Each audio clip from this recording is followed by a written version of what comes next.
Hello and welcome back to PACHALKUP. I'm your host Manny, and today we've got a great legend in this industry. Hi, Michael. How are you doing? I am doing well, Manny. How are you? I'm good. Obviously, probably everyone that is listening knows who you are a bit because I do have quite a lot of listeners in Europe. If you just give us a little background on who you are, what you do, and how you got to where you are. Oh, how much time do you have? I am a strength and conditioning coach, basically business owner. I'm a writer. I speak. I do a lot of stuff. I've worked uh, quite a bit of time at Boston University, so my career, I guess, started there in the 1980s. I've been doing this for 43 years, I believe. This is my 43rd year working either at the collegiate level or at the professional level. I'm going to be 65 years old in a couple of months, so I'll be getting Social Security here in the old United States of America. Not really. I'm old enough to collect, but I probably won't start collecting yet. Uh, I've worked in Major League Baseball. I've worked in the National Hockey League. I've worked with the USOC, with our Olympic teams. Done quite a bit of stuff, I guess. And now I have a very thriving strength and conditioning business, but also an adult fitness business, I think. And the weird thing, our biggest growing clientele right now is probably middle school kids, sixth, seventh, eighth grade. As a strength coach, we deal a lot with Excel's, spreadsheets, and building out the best program that we can for our athletes.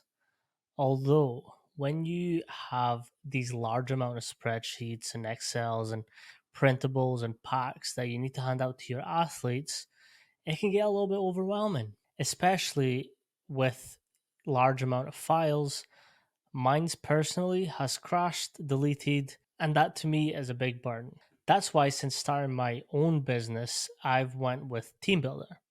TeamBuildr is an all-in-one programming software that has truly changed and leveled up the way I coach and the way I program for my athletes. With TeamBuildr, you can create customizable workouts, track your athletes' progress in real time, and even generate performance reports with just a few clicks.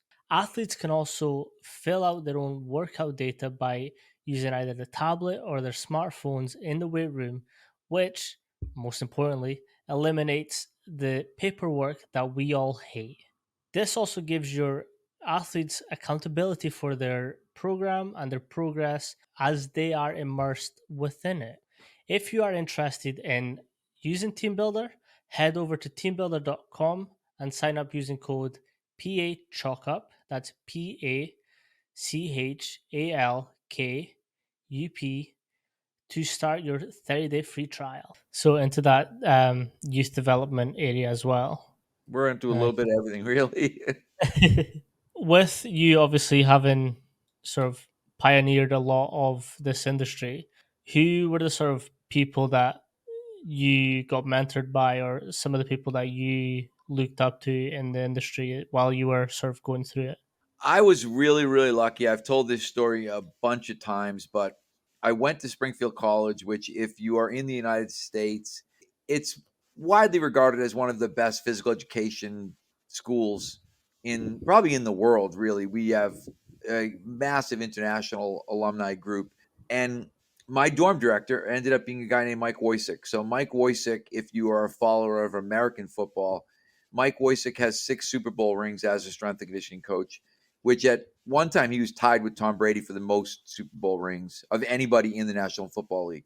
He had 3 with the Dallas Cowboys, probably early in the maybe 1990s, and then 3 with the New England Patriots in the 2000s.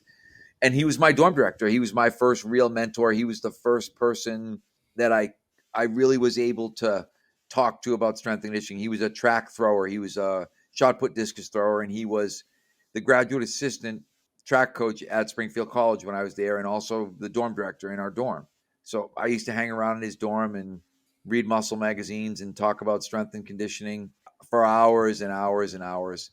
The same time I was at Springfield College, another guy, Rusty Jones, who Rusty and Mike became the 2 longest tenured guys in the National Football League. They both were in the NFL for, I think, over 30 years. Rusty was also at Springfield during that time. And then we also had a guy, if you're a real student of strength and conditioning, you'll have come across a book called Strong Shall Survive, which was written by a guy named Bill Starr. It was probably the first good strength and conditioning book that was ever written. And Bill was the guy who coined the idea of the big three: squat, bench press, power clean. And our weight training instructor at Springfield College had just come from University of Hawaii, where he worked under Bill Starr. His name was Bruce Buckby. Excuse me. So I was very lucky to be at Springfield College. Yeah, there it is right there. I was lucky to be, and look at the price they're asking for. Hmm. $143 for that book. I I have the original. And so these guys were all at Springfield College, and where this was the 1970s. Now imagine this is 1977, 1978, 1979, and very much in if you read in Outliers, Gladwell talks about the idea of the Renaissance and the hothouse that was the Renaissance, and how so many great artists developed. And one of the things that he talked about is they developed because they were in this incredible kind of petri dish environment for the development of artists. That was Springfield College in the 1970s and 1980s. So I had uh, incredible opportunity to be around some really amazing people. How does that sort of match up to your like national conferences and like these small conferences now where we spend like a weekend with each other? How do you think that compares to the experience you had at Springfield? Oh, I don't think it compare at all, truthfully. I mean, it's better. I would say it's better than nothing. But the ability to be around people and to train with people, I was able to train with Mike's throwers, and so I went in. I don't know how many days a week they're working out. Then 3 or 4 days a week, I went with his throw group, and I was a 180 pound, whatever, not very good athlete, but I was a pretty good lifter of weights at that time. So there's a really big difference between consistent immersion and exposure. I think these weekend conferences, it's exposure, and hopefully you're getting exposed to the right people, and hopefully you're making good connections and continuing your exposure to the right people. But I wouldn't look at them as comparable situations at Mhm. all. So then, how do you think that measures up with sort of these long-term internships that people get the opportunity to go where they're spending like 3 4 months at a time with each other and really developing, That's like the way to working with. do it, but you have to be at the right place. So uh, I just got done doing a talk this Friday for my friend Vince Gabriel, who's got a kind of marketing mastermind group. And one of the things that I said is I'm a really big believer in cheating. I really think that cheating should be taught in school because it's the ultimate skill when you get out. And we call it networking and we call it internships and all that stuff. But what are you doing? You're going and looking at somebody else's paper, hopefully. Program. But the difference is you can't cheat off dumb people. So I think part of our problem is we have too many people in our industry who aren't good at filtering information, and they see the wrong people. Now the big trend because of Instagram is if you look good doing the exercise, then you're probably a good coach. And that's a really bad measuring stick to me. Hmm. So just because you can dunk a basketball, or you can jump, or you can do a particular exercise, that does not mean that you know something. It only means that you have the requisite athletic ability to do that exercise and do it for videos. But we're so visually driven now Hmm. that it's almost like the visual stimuli has shut our brains off. 100%, I agree. There's this saying in Portuguese, so I'm Portuguese, and it's you can learn something from everyone, even a dumb person. You can learn not to be them. I And would agree. Yep. I always say that. I say some people teach you who you want to be, some people teach you who you don't want to be. But I think it would be a mistake to spend 6 months with someone who's teaching you who you don't want to be, or three Mhm, or 4 months or whatever it is. So I think if people are going to do internships, you need to do your homework and make sure you're going to go someplace. I would look at that internship and think, okay, where have the people that have been there gone? One of the things I can say, like if you look at our internship, the people are everywhere. They are all over collegiate sport, professional sport. We've placed people everywhere you could possibly place people. So I think our internship is really worthwhile.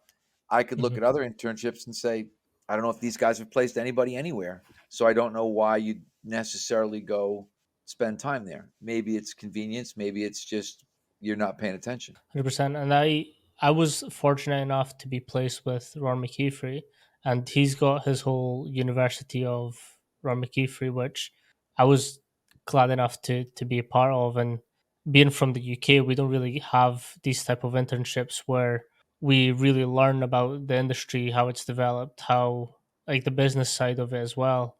Like some internships that I've seen and taken part of, you're just like a worker bee. You're just doing the shitty jobs where no one really Right. is managing you and stuff. How? Yeah, Ron's done a really good job with his stuff. He's done an excellent job in terms of being an educator. I think he takes that portion of his job really, really seriously, and I think that's really important. And I always think if you're taking a job to, like you said, to be a worker bee, to be a janitor, to clean up after somebody, then that's the wrong job.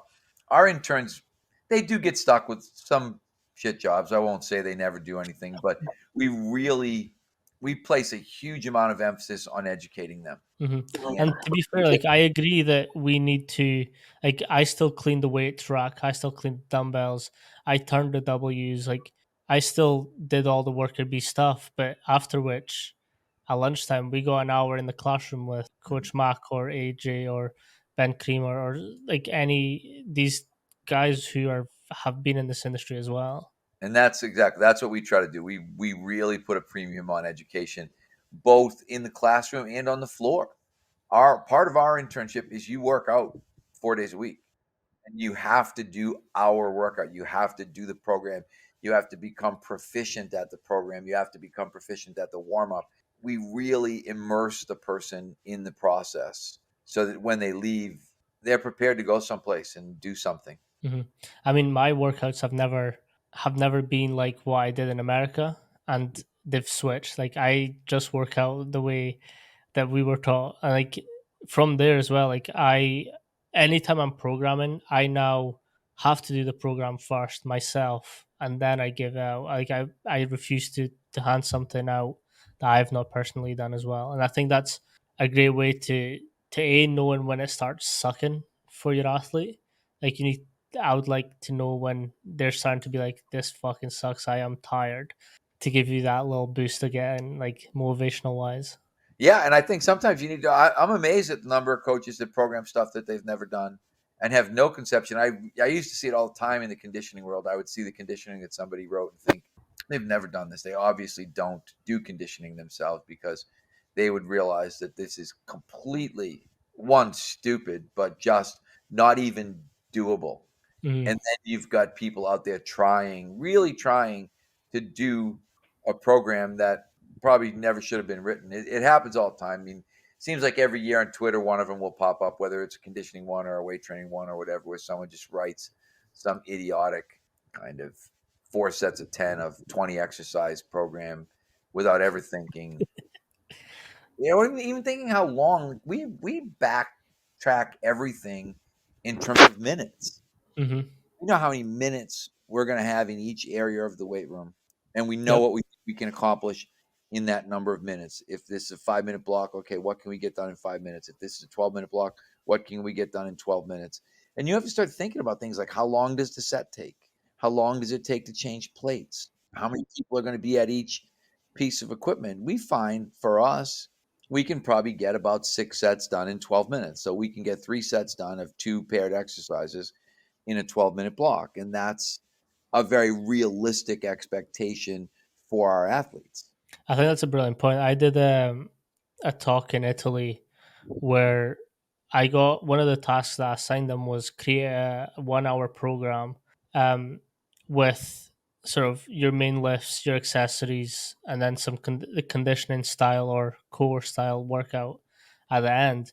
I managed to get when I was obviously presenting, I did this like more exercises than them within a 45-minute window because I like what you're saying. I paired my exercises. I did double supersets, trisets, just to sort of minimize that time as well. In terms of the educational system that we sort of go through now in the S&C world, what are your views on the programs out there? Um, I would say I think most of them are not very good. Truthfully, I think again I don't think enough people actually, as I said, sit down like you said. Do they? And it's not as much doing the program because again I Mhm. don't do the program anymore. I'm way too old. I physically am not all that capable of doing the program. But I don't think people look at it. They don't. I think you should pilot programs and look and think, okay, how long will this take? How difficult do I think this will be? I think there's a lot of things that we need to look at in that particular regard. With the sort of development of the industry as it's progressed, how have you seen like the importance on athlete buy-in and these sort of big words in this industry? I guess I look at athlete buy-in and think that that should be sort of assumed. I feel like if you're a good coach, you shouldn't be worried about athlete buy-in. I've never, and I maybe that's just me. I've never not had athlete buy-in. I've never been in a situation where I looked at someone and thought, wow, they're really not kind of buying what I'm selling. Mm, So uh, I don't see that as a huge issue. And I think I would have to look at it and think if you're having a lot of problems with athlete buy in, you probably should look in the mirror a little bit more and figure out, okay, why am I having this issue with athlete buy in? What is happening in my coaching style or my programming style that's causing athletes to question whether or not I'm actually good at my job, because that's really what this kind of comes down to. When you look at this, you've got people looking at this and saying, okay, um are you good at your job?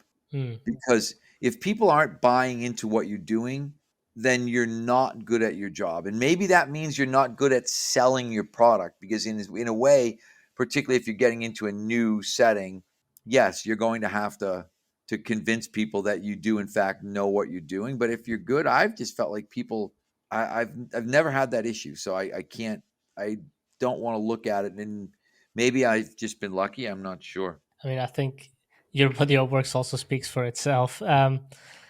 But With in I say term, that, I mean, it didn't always though. I mean, I started out like everybody else started out, but I always got people to buy in. And I think some of it is if you're not um like your I think if you're empathetic not soft doing the right skills. thing, athletes know it.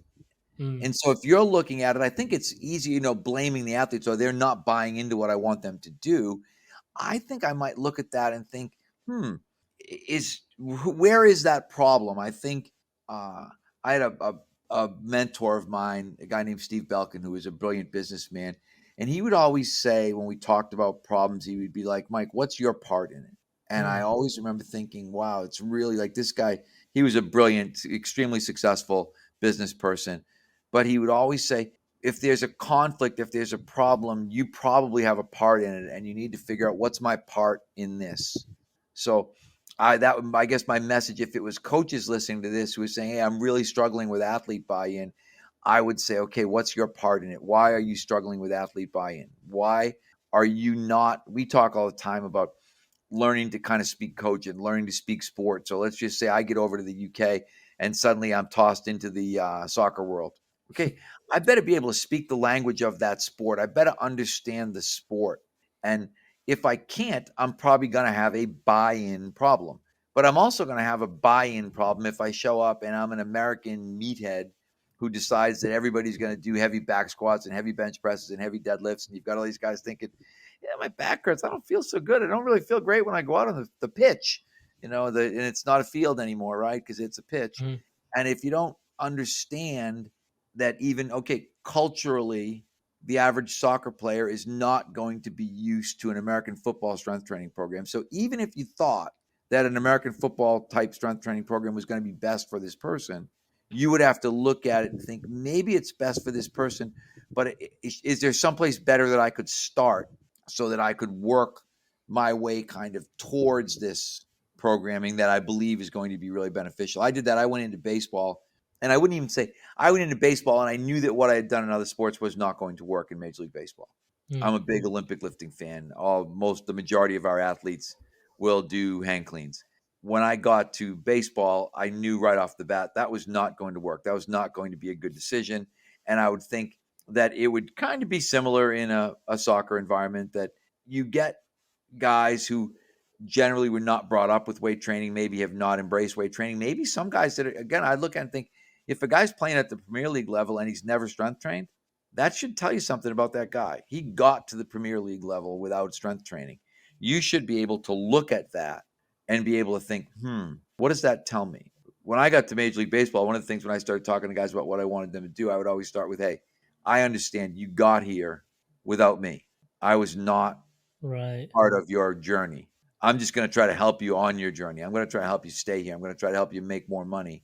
But I know that you already got here. So whatever you did worked. And that may have been something, that may have been nothing, that may have been a mix of things, but you're here and now.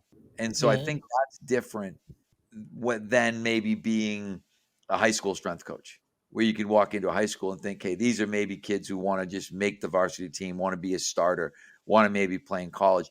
Those people, that process of quote unquote selling is going to be different than it might be at the professional level. And I've seen people, I've talked about this a lot. I've seen people fail miserably at the professional level because they think they're going to come in and tell these guys how to do it. And I look at it, think it's incredibly bold of you as a strength and conditioning coach to look at someone who's already one of the best in the world at what they do and then tell them that, oh, if you listen to me, you're going to be a lot better. You might be like, if you listen to me, you might be a little better. If you listen to me, you might be able to extend your career a little bit, but you've probably been doing some stuff right up to this point that I should be acknowledging. Hmm. So that's, I think, the biggest thing with buy-in is looking and thinking, okay, what sport am I in? Am I working with males? Am I working with females? What's the level? You got to look at all that stuff and realize that it's not always going to be the same. It's not going to be a kind of a simple one size fits all sort of situation. I think that's a good point where we sometimes think that we're solely responsible for where the athlete is or will be, but strength and conditioning isn't that. Like you can be a great lifter but be shit at your sport, or vice versa. You could be shit at the weight room and the best in the world. And I think us being a bit egotistic sometimes and thinking, and I've thought this myself, some like a long, long time ago, where I was like, I'm the reason that they're still playing, and I was completely wrong. But it's stepping away from that and being like, okay, that's maybe not the right way of thinking. Let me get back to what is important for their sport and what they do, and if that means limited time with me, that's cool with me. Where did your sort of thought process go when you're sort of talking to these athletes where you've not done the sport before or coached the sport before, but now you're sort of faced with them, and then how do you sort of achieve that I think relationship with your it athletes? was really interesting. What I did in baseball is I just started working helping the injured guys. We had a lot of guys. I was brought in because there was a lot of problems, and I was brought in the hope that I could fix some of these problems.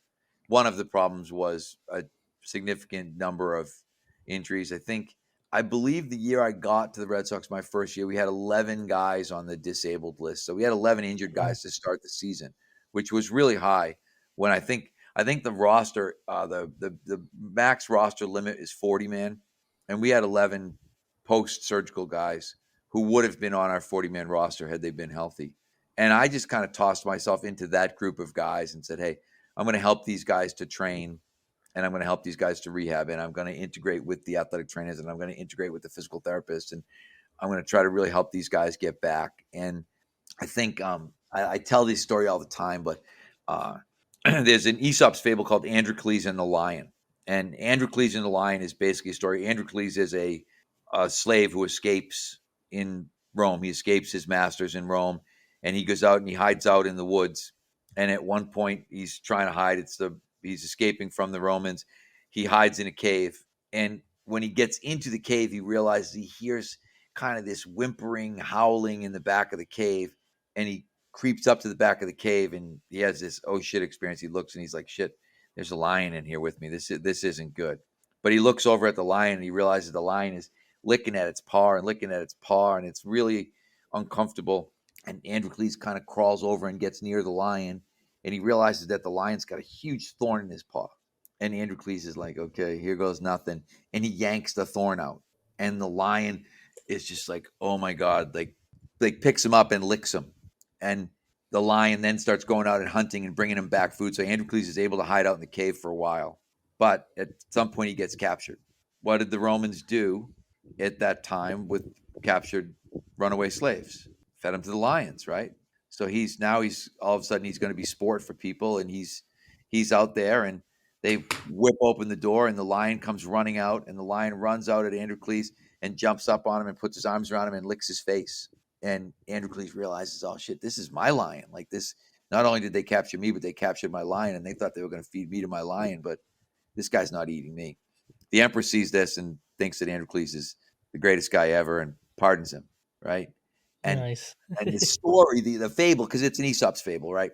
So what they're trying to say is that sometimes that ability to take the thorn out of the lion's paw is what changes things for you or changes your career. Mm, One of the things I always tell people is when you get into the pro sports world, you got to know who the fucking lions are. Okay, right? You got to know.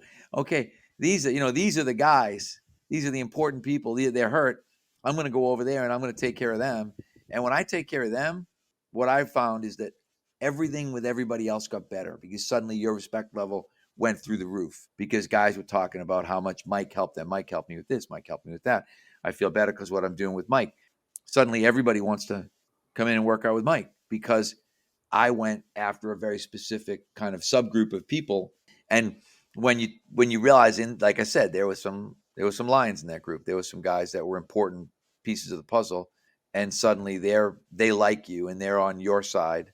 And next thing you know, everybody else is. So I think it's really really important to kind of understand basic human nature. And I say this, probably get myself in trouble, but like you talked about, there's a huge amount of ego in our field. And I 100%. think a lot of it stems from insecurity. People think, oh, I started lifting weights because I wanted to look better. Now look at me, look how strong I am. And what you realize is, particularly when you get to the highest level of sport, they could give a shit. They don't care if you're stronger than them. All they care about is, can you help me? Like I look at people, I always say, I am the least, maybe not the least likely, but one of the least likely looking strength and conditioning coaches that you're ever going to see, right? I'm a 65-year-old, basically bald, old guy with glasses. Not somebody, I always say, if you went to, or if we were in a facility working out, you would not walk up to me and ask me for advice if you didn't know me. You might ask 100 other strength coaches before you ever spoke to me because I don't look the part. And I think so we have to be really careful because that's a big thing now, looking the part, walking the Mhm. walk. And I was like, that's bullshit. You don't need to look the part. I mean, you can't be a slob. You can't look like you don't exercise, but you don't have to. I think sometimes looking like a big jacked up bodybuilder meathead, at least in the sports world, is probably more of a negative. Guys kind of look at you and Mhm. think like, "Oh, look at this guy." Guys be like, "Yeah, you can't hit a fastball, right? You can't hit a 3-pointer, can't do whatever. Uh, just all he can do is lift weights." Whereas I think maybe you have a little more advantage. I really strive for our coaches to look athletic. I think looking athletic is really, really important. 100% agree. I am back to an earlier point that you made is this Instagram, TikTok era that we're in kind of promotes that. They look at these big juiced up people and they Yep. think, oh, I'm going to change my life because he's my coach. And some of one of my first coach, he was like 5'3". He looked athletic, like he'd played at a high level before. You'd never guess that he was a strength coach. And to exactly that point is like athletically built coaches are probably the best because they've got a little bit of it. They can lift and they have the knowledge to actually supplement a program that's going to be effective for their athletes. Yeah. And they can, I want, like I always say, I want people that can move.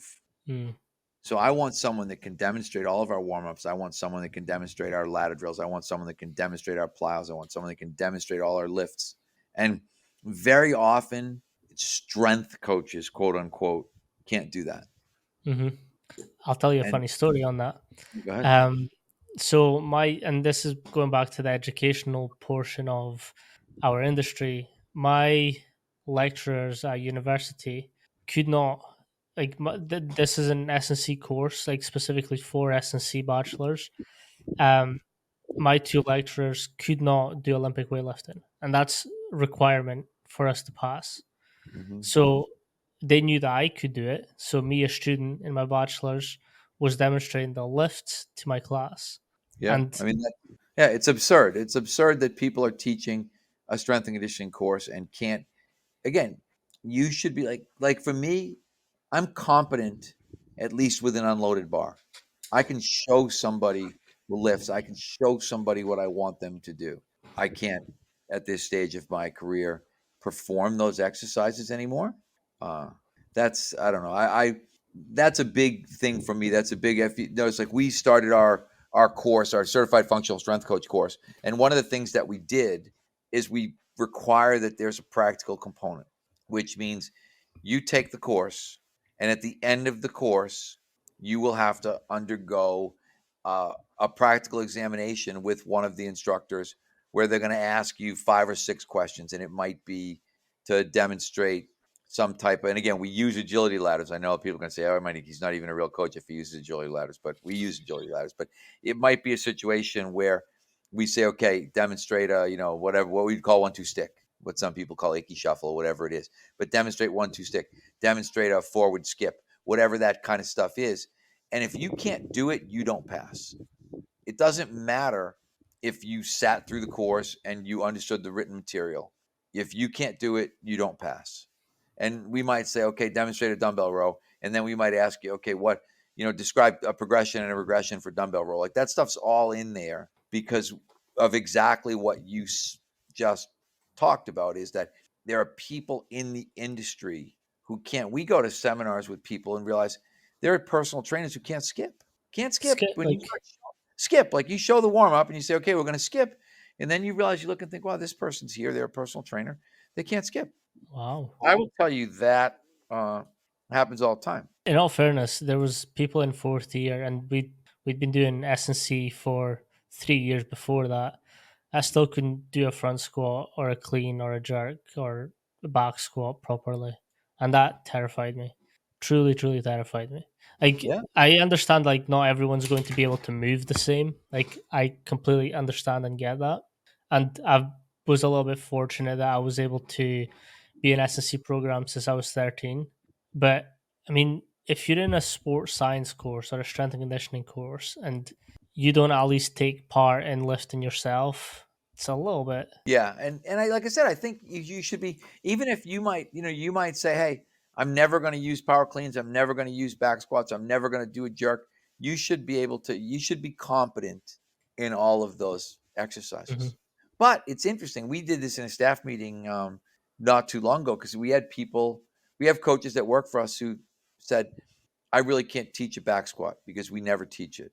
And we spent the Mm. staff meeting on teaching back squat. And I thought, they're right. This is, if they were to go anyplace else, someone would expect them to be able to do that. And we have coaches who've never done it. They've taught all variety of split squats and all these things that they've taught, but they've never taught the basics of the back squat. So yeah, I just think that competence, regardless of weight, is important. So I don't Mhm. care. We have 15-pound bars, we have 25-pound bars, we have 35-pound bars for just that reason, because I want people to be able to just be proficient demonstrating the lifts. I don't really care about I don't know, the amount of weight they're moving. Yeah.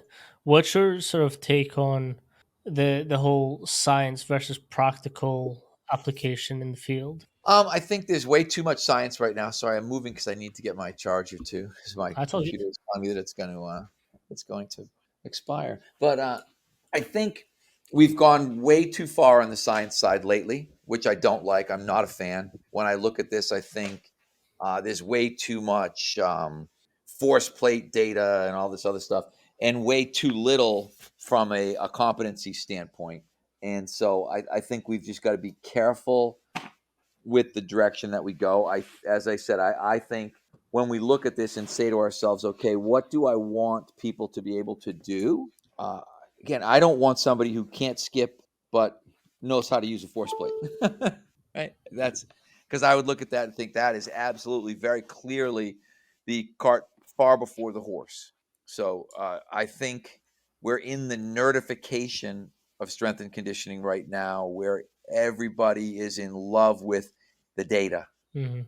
and VBT devices. Again, I don't think you need VBT. We're just beginning to play with VBT, and I'm starting to think that it has a place. For a while, I didn't think that it has a place. For a while, I thought I don't know if it really matters. I would say I've shifted my thought process on that a little bit, but I would also say that the average beginner needs to be much more focused on controlling the bar than they are on accelerating the bar. So I think there will come a time where I might look at you and say, okay, Manny, now we're going to worry about how fast you can move the bar, Mm. particularly in non-Olympic lifts, like in a non uh, explosive lift, because when you start trying to get people to move fast, when you're trying to get them to move slow, it's a problem. But I do believe when you've got stronger athletes, there is value in um, gamifying intent, and we've been playing around with that exact process, kind of the gamifying of intent Hmm. with, I would say, an intermediate to advanced lifter and looking and saying, all right, now I'm going to look at it and we're going to switch the metric. We might say, okay, I the load is going to remain the same, but the guy who moves that load the fastest is the person that we're going to recognize now, as a for instance. So we did that. We've been playing around with that with trap bar deadlift, and we actually have been back squatting because we have a bunch of college kids who have to back squat in college. So Hmm. if they have to back squat in college, then we back squat because I want them to be prepared for what their strength coach is going to make them do, even though it may not be what I'm going to make them do. But Yeah. what we've been playing with now is we have a Vitruve unit, which is a nice, Yep. nice Yeah. little I unit, remember. and we're just focusing on, okay, who's going to give us the highest meters per second, as Mhm. opposed to who's going to lift the most weight. And I do think there's some value in that, but I think we just have to be careful that we don't forget about the basic technical aspects, that we don't forget about the interpersonal aspects in our pursuit of data. I had one Mhm. Major League Baseball strength coach tell me that he said, I have trouble getting my job done because I have to do weekly force plate testing on all of our players. And I think, why would you need weekly force plate testing? And why would you be doing weekly force plate testing on all of your players if it was legitimately detracting from training time? So I'm not getting my workouts done because I'm so busy getting the testing done that the front office wants to see. And then I would look at it and say, who in the front office has any idea what any of this data actually means? And is anyone in the front office actually looking at the data? And so that's kind of the direction. And then sometimes the data is not understandable to the player. That's another big drawback. For instance, our American players are used to vertical jumps not done on a force plate. Now, people say our force plate's more accurate. I get it. It's like DEXA scans are more accurate too for body fat, but our athletes are used to skin folds, so they're used to their body fat being 10%. When you do a DEXA scan and you tell them they're 18 or 19, they Mhm. don't like that. They're pissed off, and they think this shit doesn't work. It's broken. It's much the same thing with the force plate. You've got guys. I vertical jump 36 inches. I get on the force plate. I do 24, and then somebody looks and the same thing. This thing's stupid. Why it doesn't even work? My vertical jump didn't go down a foot, and then you're trying to explain to them the physics behind what's actually happening, and they're not understanding. They're just mad at you. So I think we have to really be careful about how we place new technologies into the system, and then how we expose our athletes to those new technologies in a way that makes it palatable for them. And we've Mhm. just done a shit job, an absolute shit job of that in the last decade. So it's really going back to the basic of we're trying to do a bench before we do a press up, where press up's going to develop you a lot more, but this new fancier gadget, but bench press is sort of at the forefront of everyone's mind just now. Right. Or we're worrying about VBT on the bench press with someone who can't bench press. And you Hmm. look and think, okay, it's just, I think all these things are going to have a place at the table, but I think what we'll realize is the place was not as significant as the one we initially had thought it was Hmm. going to. Um, Thomas Newman has a brilliant sort of way of integrating VBT, and he said that he gets his athletes to squat double their body weight first. Once they can do that, it switches from that to then, okay, let's change that to 1 meter per second and add their body weight. If they can do that, then that's like the next progression to double their body weight in a squat. I know you don't particularly Yeah, enjoy no, the and box that's squat. kind of what we're doing. So we got to the point where guys were about that. They were about at double body weight. And so as a for instance, so for my guys, it was 275 pounds for five. And then I started looking, well, we can either go to 285 and maybe grind out five more reps again, or we can start hooking up the Vitruve unit and just look at, like for us, just, what size. I think our highest was 0.68. And, Mm, and just looking in, now we have little contests where we're just yelling out The Numbers. state we're yelling out numbers, and guys are trying to beat each other's numbers, and it's funny. It immediately gamifies itself. Guys Mm, realize, okay, the rules changed. I have to play differently, and that's okay if you've got good lifters, as you said. Now they can handle twice. I don't know if I'd go back to body weight and try to get 1 meter second because I don't know. I still think the load matters, mhm, but I think at some point we chase that heavy, slow load way too long in yeah, our field because that's what we want to do. We've always chased heavy, slow load. And again, but some people say, like you look at someone like me, I've gotten a lot of benefit from my athletes over the years with heavy, slow load. So I'm not in a huge hurry to totally dump that. But at the same time, I have to be willing to look at some of these. I don't want to be, I guess, I don't want to be totally anti technology, mhm. but what I want to be is, Effective I think, technology. yeah, in some ways I've always been good because I was an early adopter. And then I think in others, I've been good because I wasn't an early adopter. So I think Mhm, you've got to give some of this stuff time to flesh out a little bit and figure out, all right, is this actually going to be useful? And then if it's going to be useful, how do I make it useful? one of my biggest things is, so I'm in the UK educational system for S&C and sports science is very sports science heavy. Like we learn a lot of data management, data points, the whole hurrah. In America, it's more of the coaching, more of the practical sense of it. So I'm a weird, like really good mix in the middle. But having had experience from America, I now look at my testing batteries and different tests that I run, and I think, okay, is how applicable is it, and how realistic is it to test, and what does it actually mean? Because I could just collect data to collect data, and that's cool. It makes cool graphs, good presentation points, sick. Right, and But I always think that's what the US general manager is looking for now. Like I always joke in terms of if you want to get hired as a performance instructor in the United States, you need to have an accent and a degree that says sports science. If you have an accent and a degree in sports science, you're going to suddenly come in and get to be the boss. You may not know, you may not know what the hockey puck looks like. You may not be able to talk. I have had people go into the NHL and suddenly be, I'm the director of performance, and I'm from Australia and I've never seen a hockey game, as a matter of fact. Don't really know how it's played. As you said, I know a lot about graphs and I know a lot about data. And our general manager, the whole Moneyball thing, has kind mm, of nerdified sports management in the United States too. So everybody wants to hire these really smart guys who went to Harvard or Yale or Stanford or one of these types of places. And so then these guys are obviously, because of their educational background, they're very enamored of data. And so what do they want to do? They want to bring in a guy who'll give them what they want. I want a guy to come in here who's going to give me data. He'll feed me this diet of data that I need that'll make me think that things are getting better when the reality is maybe things are getting worse. And I think what's happening here is things are getting worse. I think that sort of nerdification, data driven kind of thing is pushing things in the wrong direction. And eventually everybody's going to figure out, wow, I need a really good coach. I mm, need someone who's really good with people so that I can get somebody.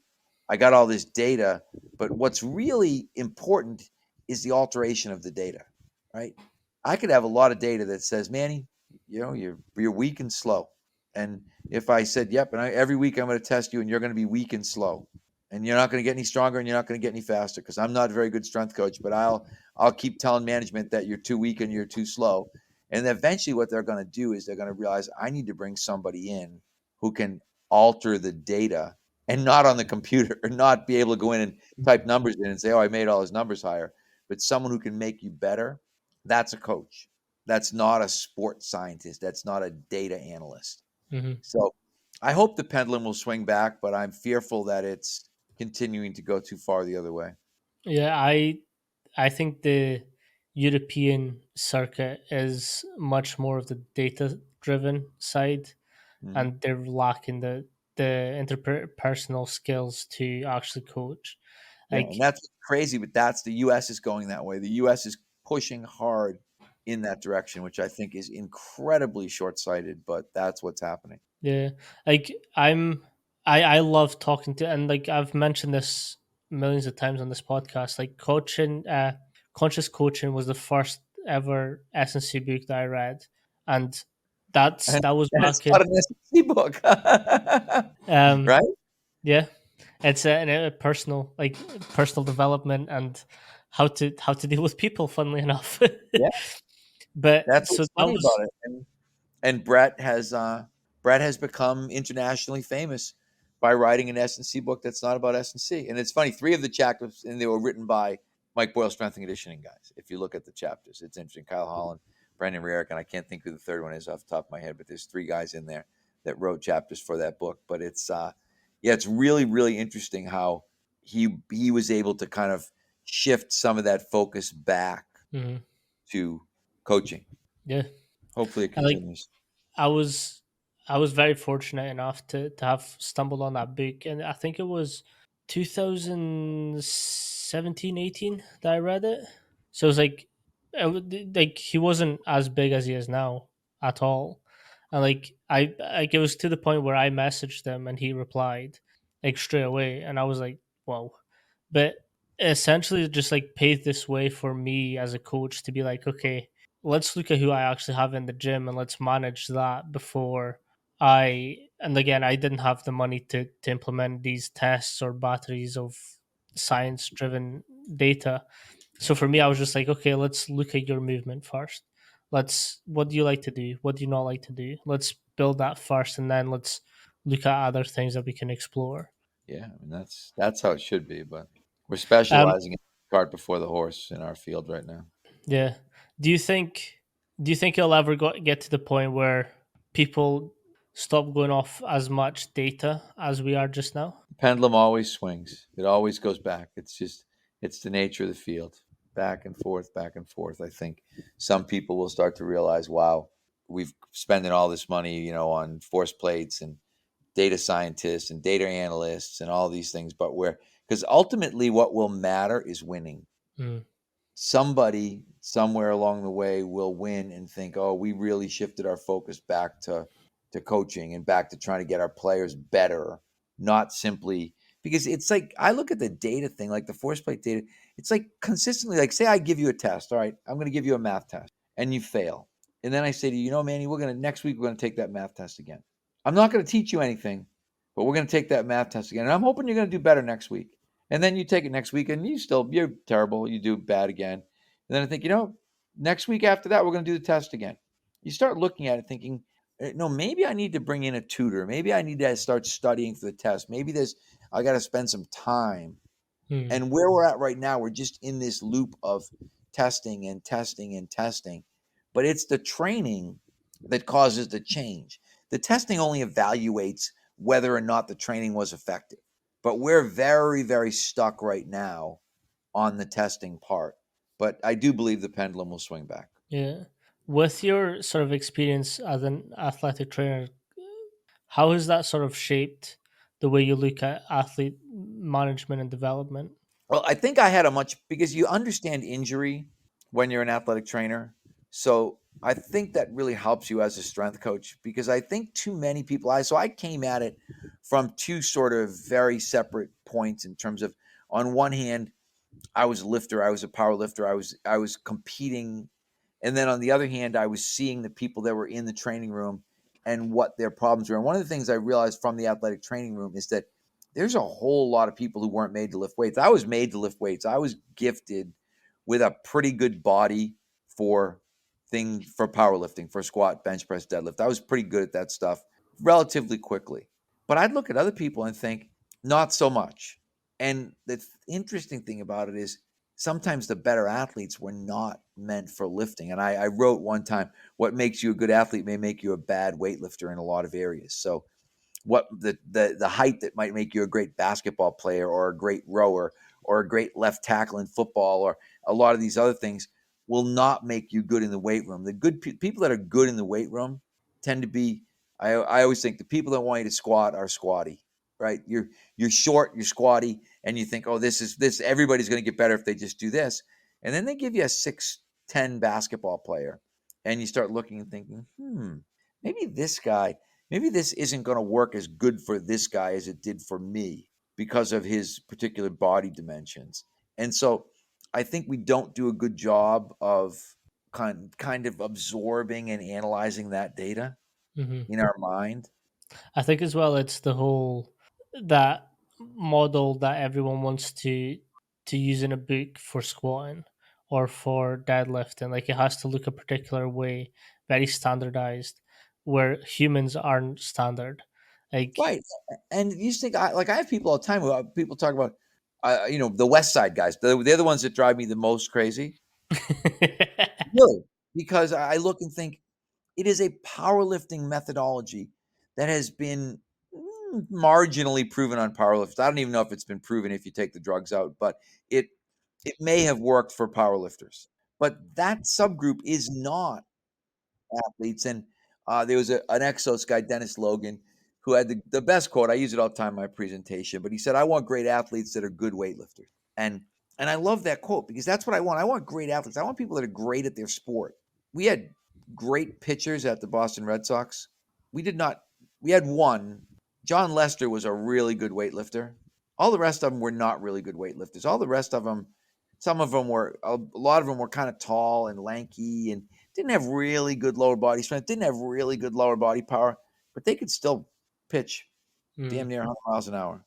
And I was very accepting of the fact I'm going to get them stronger in the safest way possible so they can continue to go out and demonstrate this skill that they have. yeah, what's your sort of mentioning Olympic weightlifting? Like, what's your take on partials compared to like the whole lift? We hang clean only. We've never gone off the floor in, I mean, not, I won't say never, but more than 30 years we haven't lifted off the floor. So I would say, I guess in that case I'm a partial guy because partials, if I put you above your knees, we're all pretty equal from the knees up Hmm. in terms of Olympic lifting. If I try to get the bar onto the floor, uh, Your limb length it starts yeah, limb mattering. length, because again, disc size is constant. Hmm. The diameter of that disc is consistently about 18 inches, if my memory serves me. And that's not going to matter whether I'm 6'10 or 4'10. That disc is still going to rest 18 inches. So basically about 9 inches to the center off the floor. That's the way that it's going to be. And that is a very unequal environment for a tall person and a Yeah. very beneficial environment for a short person. There's a reason when you think about Naim Suleimanov, one of the greatest weightlifters ever, he was under 5 feet tall, I think, and he was under 5 feet tall. It made his ability to maneuver around a 7 foot bar with 18-inch diameter plates was significantly different than somebody who was taller. That's just physics, right? It's physics and physical reality. In terms of like injury management, you were sort of speaking about how you went into the Boston Red Sox and sort of dealt with them first. What were your sort of methods to analyze and really break down what was happening and sort of make changes to fit But the you know what? It was much more taking care of the rest of them. So I would look at a guy and say, okay, this guy had surgery on his pitching arm, but 3/4 of him is really good. So one of Mhm, the things I would do is get in there and figure out, okay, what's the workaround? How do I get this guy to train his lower body? How do I develop the core training exercises that this guy needs? How do I get him to train his uninjured limb? And then I'd let the athletic trainers do their job with the injury. Getting that other 3/4 better than it ever was before meant that relatively quickly after that play came back, everything came back at a higher level because the mhm, body really loves symmetry. That's one thing if you look at kind of the cross transfer and cross education research in physical therapy, the body wants to be symmetrical. So if you take somebody that's injured and you really work hard on their uninjured side, the progress of their injured side is going to be more rapid as the body kind of seeks that mhm. symmetry and it experiences kind of neurological overflow. There's a lot of things that happen that are beneficial. So, Yeah, I I always sort of talk about injuries as mitigating. You can't prevent injuries, but you can mitigate a lot of what's potentially going to happen. But a sort of theory that I've been working on for a while now is this ability to be able to bounce back quicker when you've had an injury if you've already done the work for it. So, say yeah, if you develop really good single leg strength, right? And really powerful and strong coming from a single leg or a single limb, you can then injure that limb, and then when you get surgery or recovery process after the injury, you can sort of come back a little bit stronger than you would have if you hadn't done all the prep work. Mhm. I'd agree, and I said, I also think that if you train the uninjured limb really hard, you also, I mean, the research is clear that you benefit. So I think it's that ability. So for us, one of the things we always talk about with our athletes, you can be hurt, but you're never not training. Mm, So we would even, my son tore his ACL a couple years ago, and we were doing all our medicine ball drills sitting on a box. So while he was rehabbing, so he's doing seated chest passes and seated overhead throws and seated side throws. And we did boatloads of one leg squats and one leg straight leg deadlifts on his good leg. And we did all of our upper body training, and we did as much core training as we possibly could. We were thinking the rest of you does not have to deteriorate to the level of your injury. mm, So that was, I think, uh, it's the way it always should be. I don't understand that everybody doesn't do it, but mm. there's a lot of people that don't do it. I've seen it in the ACL world where people will actually say, "Don't train your uninjured leg, so you'll achieve symmetry faster." Oh, So effectively, they're saying go backwards yeah, to to give the go. appearance of equality, which is absurd to me. Yeah, But I have heard physical therapists and doctors espouse that theory. wow. Yeah. I've Wow. I've Right. importance, and this is again on this point. I've learned the importance of single leg strength. It was a weightlifter, and she had done her ACL somehow, but she was so strong single leggedly that she could do her whole life because she had a good leg. So, like, say socks in the morning, she would sit on the floor, put her sock on, and because she had a really good solid strength on single legs, that she could just stand up from a piston squat. What's your sort of opinion on the ability to go off single legs and really be good single leggedly? Because again, this is coming from stuff that I've seen and heard in the Well, UK of stuff like this being very gimmicky, where you're just training one legged. yeah, I mean, I don't know if we just train one legged, but the vast majority of what we do is unilateral. I would say on an average, our average athlete probably does trap bar deadlifts, but all the rest of their strength work is going to be unilateral. Again, I'm a big unilateral proponent, Mm-hmm. and I don't think that will ever change. I think you can see lots of examples of people who are strong on two legs and not on one. I Yeah. can't tell you how many guys I've seen that could squat 500, 600 pounds, and then you throw them up on a box and ask them to do a one leg squat and they can't do it.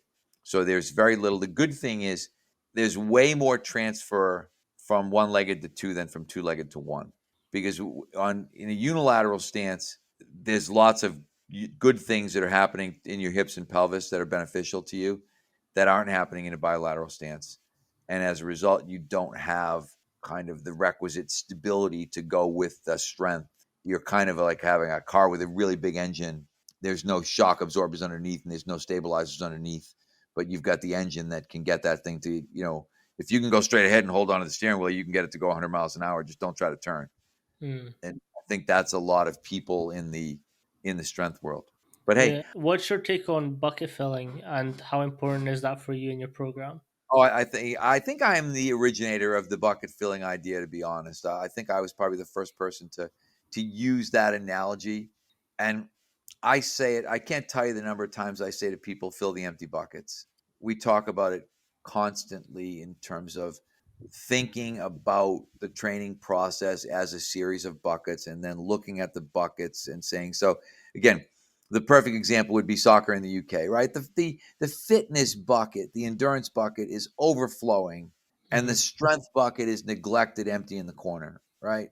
The power bucket neglected, empty in the corner, and then somebody thinks, let's go over and put some more shit in the fitness bucket. And you're kind of like, the fitness bucket overflowed last week, but that strength and power, those two buckets over there, they're empty. So why can't we go fill those? So I think looking at it as a bucket system and realizing, one of the things I said I wrote an article. I think it was called "Have you filled a bucket?" I forget what I actually called the article, but basically it said, "Don't worry about who filled the bucket or how it got filled. Just fill it. Just worry about whether it's full or not. And if it's full, don't put any more stuff in it." No, I kind of wanted to ask you because I have seen, and everyone mentions the bucket fill and Mike Boyle, so I kind of wanted you sort of break down what it was and how important you find that to be Yeah. developing athletes. Yeah, I can't, it's funny. I should actually, uh, I'm going to actually look up the title of that article real quick because I can't remember exactly, but I can find it in about 2 seconds. So I go to strengthcoach.com and then I go to free articles and then I type bucket in there. I'm going to get it. And, oh, it's just called filling buckets, actually. So, yeah. It was based on a children's book. Actually, it was based on a book that either my son or my daughter read in their elementary school. Because the basic idea was that they talked about it was more emotional buckets, and they basically said that you're either a bucket filler or a bucket dipper. You're either putting good stuff in your friends, your fellow students' buckets, or they would always say you're dipping their bucket. And the expression, my son would come home or my daughter, whoever it was, and said, they said that I dipped so and so's bucket and that I took stuff out and I didn't put stuff in. And for whatever reason, it made me think of strength and conditioning and realize, yeah, that's us. We got a lot of bucket dippers and not enough bucket fillers. Yeah. No, I appreciate you so much for coming on. It's great to be able to sort of sit down and have a conversation with you again. Pioneer a lot of what I implement and what I really teach to my athletes. So it was great to have you on. Well, thanks for having me. I appreciate it. Like I said, it's amazing these conversations. Like I said, an hour. We've been on an hour and 9 minutes. It goes by so fast. Yeah. Like that's why I love this, because like I get to sit down with coaches, and like Thomas Newman, he was on for 3 hours. I've had people on for two. It's just like a great way to learn and sort of go back and forward on how this industry is going and how we can be better as coaches too. Yeah, I 100% agree. That's why I do them. No, thank you so much. Peace.